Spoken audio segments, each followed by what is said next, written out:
Skirball is a 15-acre campus in the Santa Monica Mountains, inspired by the Jewish tradition of welcoming the stranger, that brings people of all generations and communities together to share in cultural arts that help us celebrate discovery and build hope, and hopefully a better, more just society. My name is Jessie Kornberg, and I am the president and CEO of the Skirball Cultural Center. The founder of the Skirball Cultural Center is Uri Hersher. Uri worked for a decade with world-famous architect Moshe Safdie on the concept and design of this special place to celebrate what it means to be an American Jew, the history that brought us here, and the values that sustain us. The hope of this place is to bring people of all communities together to gain learning, understanding, joy, and hope from that Jewish history.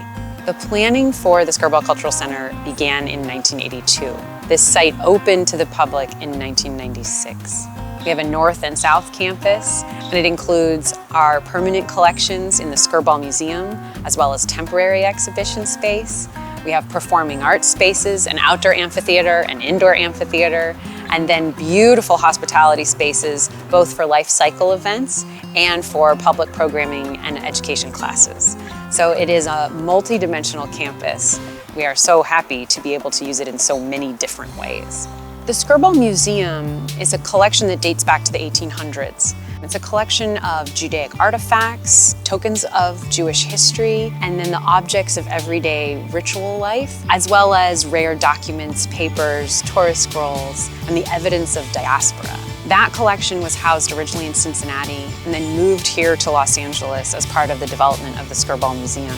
And it forms the heart of our permanent collections here. We have just over 20,000 objects and documents, and we display about 5,000 of them on a rotating basis. We try to share those objects, those documents, that history in a way that helps people find what is common among us, as opposed to what is different about us.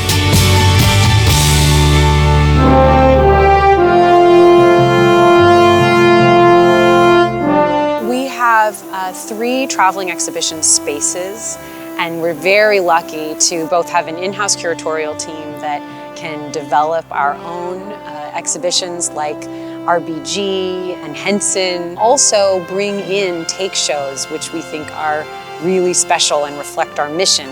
Right now that means Star Trek.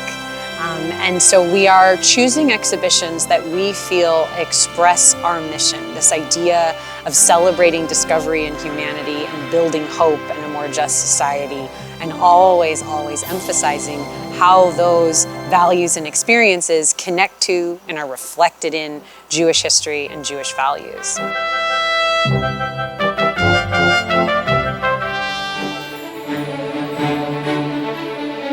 This is one of my favorite galleries in our core collection, the Visions and Values exhibition.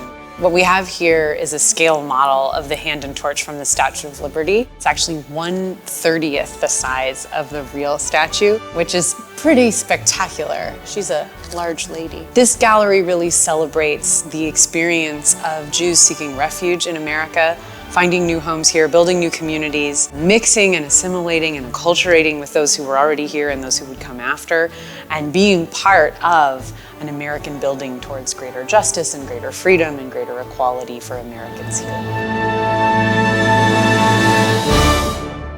There's no question that our most popular attraction every year over and over is Noah's Ark.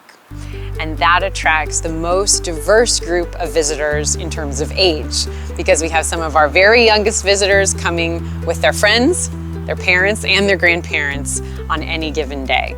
I'm Nina Silver. I am the Assistant Director of Noah's Ark and Family Programs at the Skirball Cultural Center. Come on in, let's see Noah's Ark.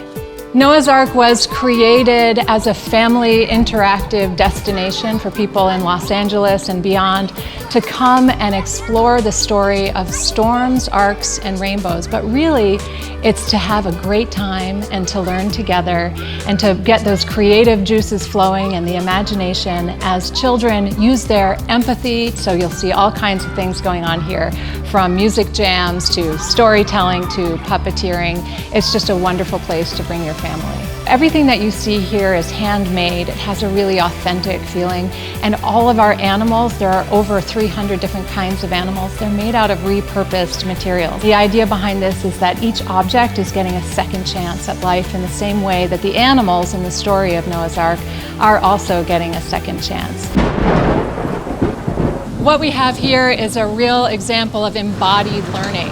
It's not just about showing or telling that storms happen, but that you're inviting the visitor to really take an active part in making it happen. This is a place where all children and grown-ups get to play together. And here we are in the Rainbow Gallery. You can see that there's this beautiful rainbow, and we've made our way through the storm. I highly recommend Noah's Ark for families of all ages and all different kinds of backgrounds and different cultural experiences to come here and share the experience with us. You could probably stay for a few hours. You can play indoors, and then we have a newly expanded outdoor experience that you can come and take advantage of.